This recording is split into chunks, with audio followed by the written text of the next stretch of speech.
My topic today is mergers and acquisitions as a survival strategy. One of Canada's billionaires told me, "You're not an entrepreneur until you've been forced to meet the company payroll with your personal check." Today, I'm going to be interviewing the CEO of a company where the executives did just that.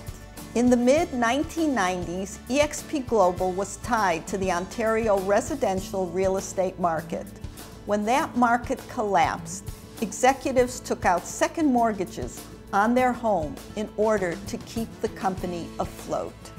Today, eXp Global is North America's fastest growing engineering, consulting, and project management company.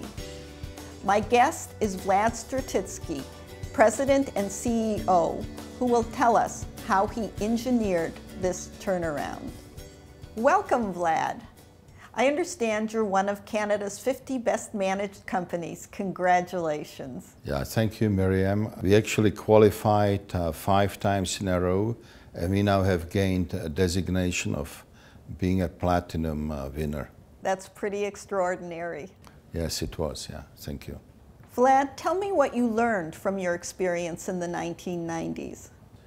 At that time, capital markets collapsed, financing wasn't available, and all the services and other industries that were dependent on capital investments were in real difficult situation. So were we. So we were in this market where everything around us was collapsing, and so was our company actually. Okay, so you used M&A strategy over the next several years. Tell me how you used M&A to turn things around and also to grow. Well, first, Miriam, what we did is that we decided to plan for the future. So for us, the challenge was, how do we grow the company that will become sustainable, profitable over a period of many years? Okay, so you had a vision for the future. But going from a small company that's struggling with a bad economy to a large one is quite difficult. What were the challenges you faced? Well, I have to go back to planning. We wanted to be in the markets, in the new markets that we could expand into. We wanted to have geographic coverage. We wanted to actually fish where the fish is. So the planning was around, how do we expand the company? How do we do it quickly enough to make sure we don't get caught again?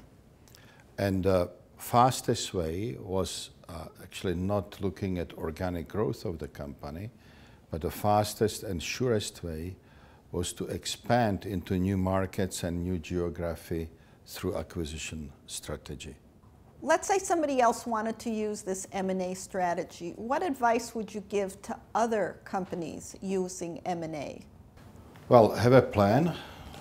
Look at next 5-10 years and try to fill the gaps. M&A strategy obviously has to be part of your plan. So you got to be very careful. You've got to be deliberate in terms of what you do and where you want to get. So M&A strategy really depends on people. It depends on people that you partner with. That were the main challenges, because you've got to make sure that you partner with the right people. It's not easy, but first you start with looking at how reputable the company is, because if the company is reputable, you know you can make that next step to look a little deeper into what the company is.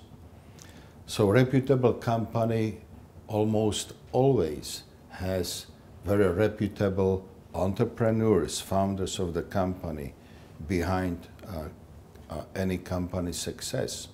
That's really interesting. Thank you so much. Thank you, Vlad. In summary, eXp Global used mergers and acquisitions as a survival strategy. The company nearly collapsed because it was tied to one market, Ontario real estate construction. M&A allowed them to evolve into a multidisciplinary global company. What they did was use their reputation and solid client base to attract and merge with other companies. The main M&A rule is that any new principals must be trustworthy and share their vision. Otherwise, how do you resolve the inevitable problems that occur with a merger? Also, they only use M&A to enhance their competitive advantage, such as secure new clients or enter new markets. This ends our interview for Private Equity Revealed.